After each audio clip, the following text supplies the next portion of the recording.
प्रिय विद्यार्थियों, आज हम जवाहरलाल नेहरू के मानवतावादी दृष्टिकोण के बारे में चर्चा करेंगे। जवाहरलाल नेहरू मानव जीवन के नैतिक प्रयोजन, मनुष्य की नैतिक चेतना तथा सत्य और आदर्श के लिए संघर्ष करने की मनुष्य की अक्षुण्ण क्षमता के प्रति विश्वास रखते थे। वे परंपरागत अर्थ में व्यक्तिवादी तो नहीं थे, किंतु ये कहना सर्वथा उचित प्रतीत होता है कि व्यक्ति उनके चिंतन का केंद्रीय तत्व था। साम्यवादी विचारों से वो अत्यधिक प्रभावित थे और साम्यवादी विचारों से प्रभावित होते हुए भी वे मार्क्सिस्ट सिद्धांतों पर आधारित समाजवादी पद्धति को उसी रूप में अपनाने के लिए केवल इस कारण प्रेरित नहीं हुए कि वह पद्धति व्यक्ति की वैधानिकता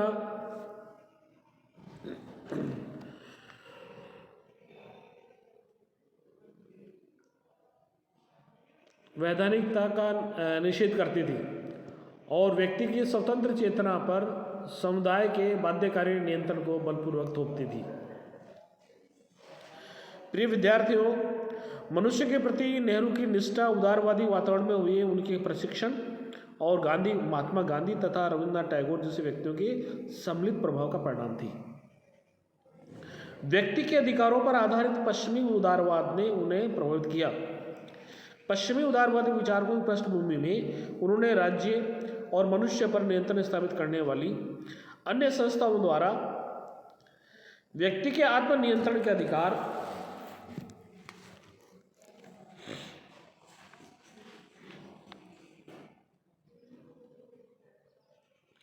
नियंत्रण के अधिकार में अनावश्यक हस्तक्षेप को अनुचित माना। पश्चिमी उदारवादियों की भांति नेहरू ने यह स्पष्ट स्वीकार किया कि राज्य की दमनकारी शक्ति के विरुद्ध व्यक्ति के कतिपय अधिकारों को मौलिक और अनुलंघनीय माना जाना चाहिए तथा उनके संबंध में राज्य की बाध्यकारी शक्ति के प्रयोग को वर्जित किया जाना चाहिए। उनके संबंध में राज्य की बाध्यकारी शक्ति के प्रयोग को वर्जित किया जाना चाहिए। मनुष्य की स्वायत्तता और स्वतंत्रता में उनकी आस्था ने ही उन्हें समुदाय और व्यक्ति के हितों के मध्य ऐसे समन्वय की खोज के लिए प्रेरित किया जिसमें कि व्यक्तिगत गरिमा और समुदाय के दोनों ही एक साथ सुनिश्चित किया जा सके। यह ध्यान देने योग्य है कि व्यक्ति के प्रति नेहरू की आस्था के कारण उन्हें व्यक्तिवादी नहीं अपितु मानवतावादी के कोटि में रखा जा सकता है। व्यक्ति के प्रति नेहरू का दृष्टिकोण पश्चिमी उदारवाद से इस अर्थ में भिन्न है कि उदारवाद व्यक्ति के जीवन में राज्य के अनावश्यक हस्तक्षेप का निषेध करता है और केवल व्यक्ति के अपने हितों में निर्णय लेने की बौद्धिक क्षमता से विश्वास करता है। इसके विपरीत नेहरू की आस्था व्यक्ति की बौद्धिक क्षमता में नहीं अपितु मानव की नैतिक प्रेरणा में है। नेहरू की दृढ़ मान्यता है कि व्यक्ति में व्यक्ति के कर्तव्य के प्रति समर्पण, आत्मत्याग और उच्चतर नैतिक प्रयोजनों के प्रति निष्ठा की सहज भावनाएं होती हैं, जिनके रहते हुए राज्य की दमनकारी शक्ति के भय द्वारा नहीं अपितु अपनी नैतिक चेतना के कारण ही अपने कल्याण और सामुदायिक हित के मध्य समन्वय स्थापित करने की क्षमता रखता है। व्यक्ति के नैतिक व्यक्तित्व के प्रति नेहरू की आस्था किसी धार्मिक विश्वास का परिणाम नहीं थी। गांधी जी की तरह वे व्यक्ति की अनिवार्य श्रेष्ठता में तो विश्वास करते थे,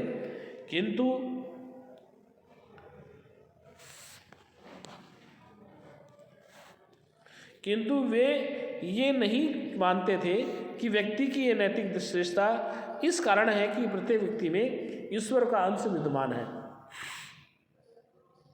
नेहरू की मान्यता थी कि मानव में ऐसी आंतरिक प्रेरणा और सामर्थ्य होती है कि वह क्षुद्र और संकीर्ण मंतव्यों के बजाय व्यापक और कई व्यापक और नैतिक प्रयोजनों के प्रति समर्पित हो सके। वे यह स्वीकार करते हैं कि क्षुद्र स्वार्थों और संकीर्णताएं कई बार व्यक्ति के इस नैतिक आग्रह को आच्छादित कर सकते हैं। इसलिए व्यक्ति के जीवन पर बाध्यकारी बाहरी नियंत्रण एक सीमा तक अपरिहार्य हो जाते हैं, किंतु उनका ये दृढ़ विश्वास था कि ऐसी स्वभावजन्य दुर्बलताएं मनुष्य पर स्थायी प्रभाव नहीं रख सकती हैं। अंततः उन्हें मनुष्य के आदर्श के प्रति निष्ठा के समक्ष पराजित होना ही पड़ता है। उन्होंने कहा, मनुष्य की यह प्रवृत्ति कितनी आश्चर्यजनक है। युगों युगों से अपनी अगणित दुर्बलताओं के पश्चात भी मानव ने आदर्श के लिए, सत्य के लिए, विश्वास के लिए, देश और आत्मसम्मान के लिए अपने जीवन का सर्वस्व का बलिदान किया। मनुष्य अपने आदर्शों को परिवर्तित कर सकता है, किंतु आत्म बलिदान की शक्ति बनी रहती है। इस शक्ति के होते हुए आशा का परित्याग कर ही नहीं सकता है। नेहरू टैगोर को महान मानवतावादी मानते थे। टैगोर की मानव के प्रति आस्था ने उन्हें अभिभूत कर लिया था। उन्होंने अपने ग्रंथ द डिस्कवरी ऑफ इंडिया में टैगोर के इस संदेश को कि मैं ईश्वर में विश्वास खो सकता हूँ, किंतु मैं मनुष्य में विश्वास खो देने का घोर पाप नहीं करूँगा, प्रशंसापूर्वक उद्धृत किया गया है। यानी कि वो एक तरीके से मानव के प्रति आस्था जो टैगोर की थी उसके कायल थे। नेहरू स्वीकार करते थे प्रस्तुतियों और विकृतियों, संकीर्ण स्वार्थों ने मानव को उसकी मूलभूत गरिमा से वंचित कर दिया है। तथापि वे मानव के इस तात्कालिक नैतिक पतन के समक्ष परास्त नहीं होना चाहते थे, अपितु ये मानते थे कि मनुष्य के व्यक्तित्व में विद्यमान अनिवार्य श्रेष्ठता में आस्था रखकर ही एक नई न्यायनिष्ठ व्यवस्था का निर्माण किया जा सकता है। उन्होंने कहा, जब मैं चारों ओर देखता हूँ, मुझे एक गौरवपूर्ण सभ्यता के गिरते हुए ध्वंसावशेष दिखाई पड़ते हैं। मानो वे निरर्थकता का विशाल ढेर हो, फिर भी मैं मनुष्य में विश्वास को देने का घोर पाप नहीं करूँगा, अपितु मैं आशा करता हूँ कि जब प्रलय गुजर जाएगी, सेवा तथा बलिदान की भावना से वातावरण निर्मल हो जाएगा, तो इतिहास में एक नवीन अध्याय खुलेगा। मैं मनुष्य में विश्वास नहीं खो सकता। ईश्वर की सत्ता में भले ही इनकार कर दें, ईश्वर की सत्ता से भले ही हम इनकार कर दें, किंतु यदि हम मनुष्य की सत्ता को अस्वीकार कर देंगे तो प्रत्येक बात निरर्थक बन जाएगी और हमारे लिए कोई आशा शेष नहीं रहेगी। मनुष्य के प्रति नेहरू की आस्था के दो स्वाभाविक आयाम थे। ये दो स्वाभाविक आयाम कौन कौन से थे? पहला था, वे समस्त संस्थाओं के औचित्य का केवल यह आधार स्वीकार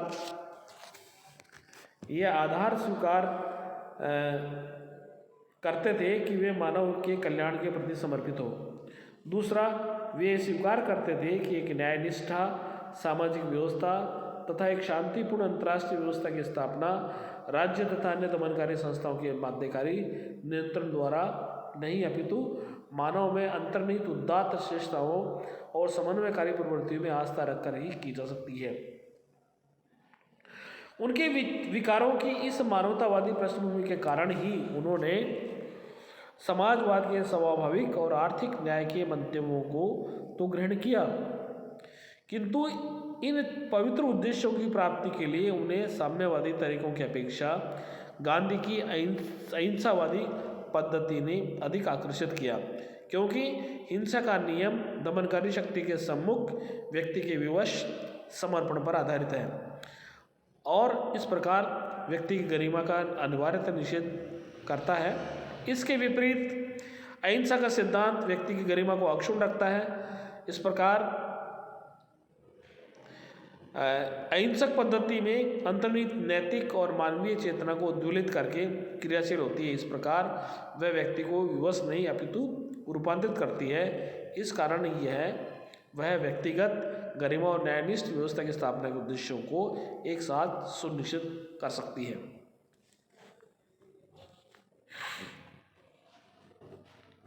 अब हमारा अगला जो टॉपिक है वह है राष्ट्रवाद और अंतर्राष्ट्रवाद। नेहरू एक प्रबल राष्ट्रवादी थे। भारत की आधारभूत एकता में उनका गहरा विश्वास था। वे स्वीकार करते थे कि अनेक सांस्कृतिक, भाषागत और भौगोलिक विविधताओं के होते हुए भी भारत एक राष्ट्र था। उनकी मान्यता थी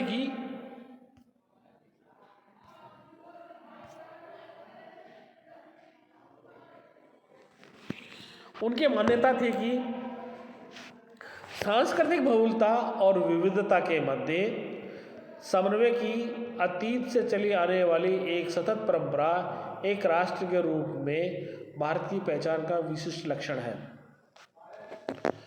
विविधताओं को समावित करने और उन विविधताओं के रहते हुए एकता का सूत्र खोज लेने की भारत की क्षमता के प्रति नेहरू की गहरी आस्था थी। नेहरू की राष्ट्रवाद की संकल्पना के विशिष्ट पक्षों को हम इस प्रकार से सूत्रबद्ध कर सकते हैं। उनमें पहला है राष्ट्रवाद के भावनात्मक पक्ष पर बल।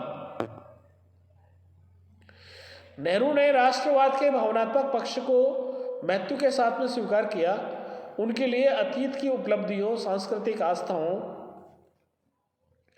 और चिंतन के आचरण की शाश्वत परंपरा वर्तमान चुनौतियों का एकताबद्ध होकर संघर्ष करने की राष्ट्र की क्षमता तथा मानव मात्र के कल्याण पर आधारित उन्नत भविष्य को सुनिश्चित करने की आकांक्षा भारतीय राष्ट्रवाद के अनिवार्य अंग थे। उन्होंने लिखा, राष्ट्रवाद तत्वतः अतीत की उपलब्धियों, परंपराओं और अनुभवों की सामूहिक स्मृति है। राष्ट्रवाद जितना शक्तिशाली आज है उतना पहले कभी नहीं था। जब कभी संकट आया तब राष्ट्रवादी भावना का उत्थान हुआ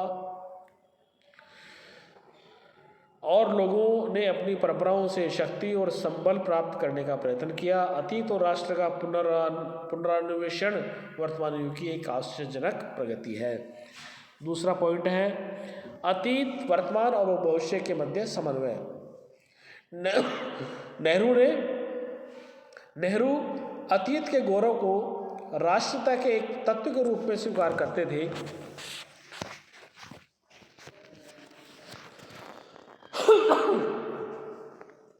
किंतु उनके लिए केवल अतीत के गौरव की अनुभूति सुदृढ़ राष्ट्रता का अकेले ही आधार नहीं बन सकती थी। वे भारतीय राष्ट्र की पहचान के लिए अतीत के गौरव, वर्तमान की सामर्थ्य और भविष्य की संभावनाओं के मध्य समन्वय स्थापित करना चाहते थे। उन्होंने कहा, भारत को एक सीमा तक अपने अतीत से संबंध तोड़ना होगा, जिस सीमा तक उसके वर्तमान की सामर्थ्य पर अतीत का भार है उसे रोकना होगा। इसका अर्थ ये नहीं है कि हम अपने इतिहास के सब चीज़ों के संबंध तोड़ दें या उसे भूल जाएं। हमारे अतीत में ऐसे जीवंत तत्व हैं जिनका असंदिग्ध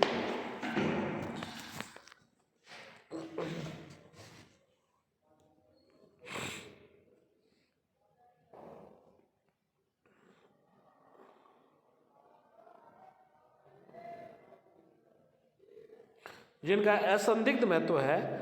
हम उनको भी नहीं भूल सकते जिन्होंने हमें प्रेरित किया है। भारतीय जनता के युगों से चले आने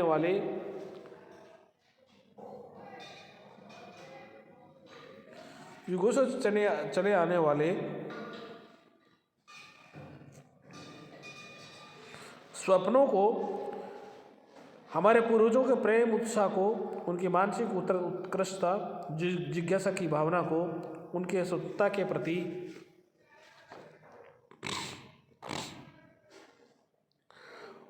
उनके विचारों की साहसिकता को, साहित्य, कला और संस्कृति में उनकी प्रतिभा को, सत्य, शिव, सुंदर और स्वतंत्रता के लिए उनके प्रेम को, मूल्यों की उनकी मौलिक प्रणाली को, दूसरों के प्रति उनकी सहिष्णुता को, दूसरे व्यक्तियों और उनकी संस्कृति को अपनाने की सामर्थ्य को समन्वय करके बहुरंगी मिलीजुली संस्कृति का निर्माण करने की उनकी क्षमता को हमें महत्व देना होगा।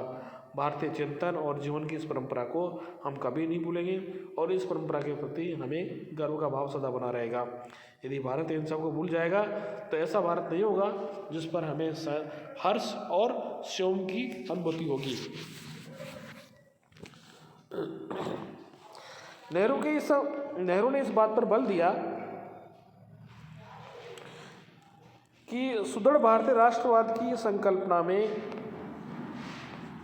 भारत के अतीत की अच्छाइयों के प्रति अनुराग के साथ ही अतीत की बुराइयों को त्यागने की तत्परता भी समान रूप से महत्वपूर्ण है। उन्होंने कहा, हमें अपने अतीत से नाता नहीं तोड़ना है, अपितु युगों पुरानी इस धूल और मिट्टी से नाता तोड़ना है जिसने हमारे अतीत के आंतरिक सौंदर्य और यथार्थ को छिपा दिया है। हमें अपने अतीत के उस व्यर्थ और विकृत हिस्से से अपना संबंध तोड़ना है जिसने हमारे उदात्त भावना को जड़ बनाकर हमें पथभ्रष्ट किया है और उसे ऐसे कठोर बंधनों में बांध दिया है जो हमारी प्रगति को अवरुद्ध करते हैं। हमें अपने पुराने ज्ञान को एक नए सिरे से अपनाना होगा ताकि वर्तमान परिस्थितियों से उनका सामंजस्य हो सके।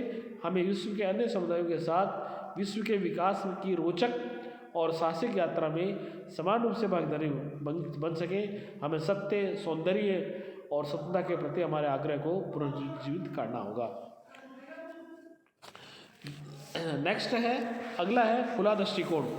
नेहरू के राष्ट्रवाद में अपनी संस्कृति पर गर्व करने और उनके आधार पर आत्मविश्वास का अनुभव करने के लिए तो स्थान है, किंतु अपनी श्रेष्ठता के दंभ और दूसरों की श्रेष्ठ बातों को ग्रहण न करने के मताग्रह के लिए कोई स्थान नहीं है। अपनी श्रेष्ठता के मिथ्याभिमान और अंधानुकरण की प्रवृत्ति दोनों को नेहरू भारतीय प्रगति के मार्ग में बाधा मानते हैं। उनकी दृढ़ मान्यता थी कि भारत के स्वर्णिम भविष्य के लिए अतीत और वर्तमान, पूर्व पश्चिम में समन्वय की आवश्यकता है। उनकी अपेक्षा थी कि भारत अपने धरोहर पर तो गर्व करे, किंतु दूसरे संस्कृतियों के श्रेष्ठ तत्वों को ग्रहण करने में संकोच न करे।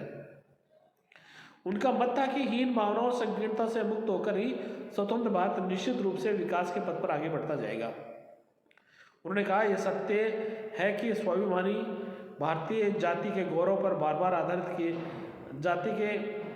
जाति गौरव पर उन्होंने कहा, यह सत्य है कि स्वाभिमानी भारतीय जाति के गौरव पर बार बार आघात किए गए हैं, किंतु सौभाग्य से भारतीयों में घृणा का भाव नहीं है और शीघ्र ही उनकी सद्वृत्ति ऊपर आ जाती है। जैसे ही स्वतंत्रता के नए क्षति दिखाई देंगे, भारत पुनः अपने स्वरूप में आ जाएगा। उस समय भविष्य का आकर्षण इतना होगा कि इससे पिछली निराशाओं और अपमान दृष्टि से हट जाएगा। नेक्स्ट है भारत के स्वर्णिम भविष्य की आशा। एक राष्ट्रीय रूप में भारत के स्वर्णिम भविष्य के प्रति नेहरू आश्वस्त थे। परंपरा और आधुनिकता में तारतम्य स्थापित करने तथा विभिन्न विचारों और प्रभावों में समन्वय करने की भारतीय क्षमता पर उन्हें पूर्ण विश्वास था। उन्होंने कहा, ऐसा प्रतीत होता है कि पुराना जादू अब हट रहा है और भारत चारों तरफ देख रहा है, वर्तमान समय के लिए सजग हो रहा है। इसमें परिवर्तन होगा, लेकिन कितने परिवर्तन हो, अतीत की प्रतिष्ठा बनी रहेगी। भारत के लोगों के हृदय पर उनका आधिपत्य सदा रहेगा। भारत की पोशाक बदल सकती है, किंतु भारतीयता अक्षुण है। इस कठोर प्रतिकारवादी और संदेहास्पद संसार में जो कुछ भी श्रेष्ठ सुंदर सत्य है, उसे अपनाने में भारत को अपने अतीत के ज्ञान के भंडार से सहायता मिलेगी। नेक्स्ट है जनशक्ति में आस्था। भारतीय राष्ट्रवाद को नेहरू का सर्वाधिक महत्वपूर्ण मौलिक योगदान यह है कि उन्होंने अपने संकीर्ण सांप्रदायिक आग्रहों और केवल अतीत के गौरव के अनुभूति के रूप में परिभाषित करने की अपेक्षा जागृत जनशक्ति की अपार संभावना के रूप में परिभाषित किया। उन्होंने कहा ये भारत माता क्या है, अर्थात ये भारत क्या है। भारत माता का अर्थ कुछ लोगों के लिए भारत की भूमि हो सकता है।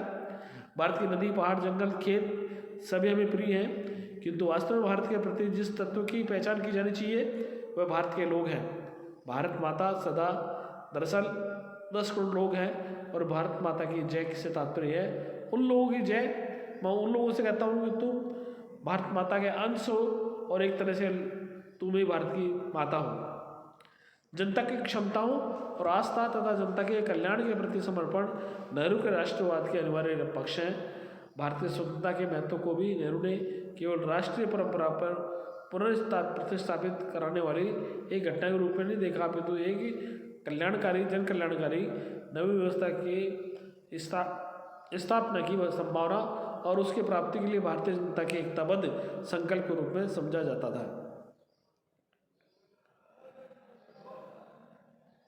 नेक्स्ट है भारतीय स्वाधीनता की अनिवार्यता। राष्ट्रवाद के प्रति आस्था के कारण भारत की स्वतंत्रता का तथ्य नेहरू को उद्वेलित करता था। यद्यपि उनका पालन पोषण अंग्रेजी पद्धति से हुआ और अंग्रेजी सभ्यता और जीवन प्रणाली को के प्रति उनके मन में प्रशंसा का भाव था, तथापि वे कांग्रेस की पूर्ववर्ती उदारवादी नेताओं की भांति ये स्वीकार नहीं करते थे कि भारत के कल्याण के लिए भारत का ब्रिटिश आधिपत्य के अधीन रहना आवश्यक था। वे भारत के आत्मनिर्णय के अधिकार तथा अपनी समस्याओं को स्वयं हल करने के अधिकार के दृढ़ पक्षधर थे। जब कांग्रेस के अधिकांश वरिष्ठ नेता भारत के लिए ब्रिटिश साम्राज्य के औपचारिक अंग के रूप में अधिराज्य स्तर की मांग कर रहे थे, नेहरू ने पहली बार भारत की पूर्ण स्वाधीनता का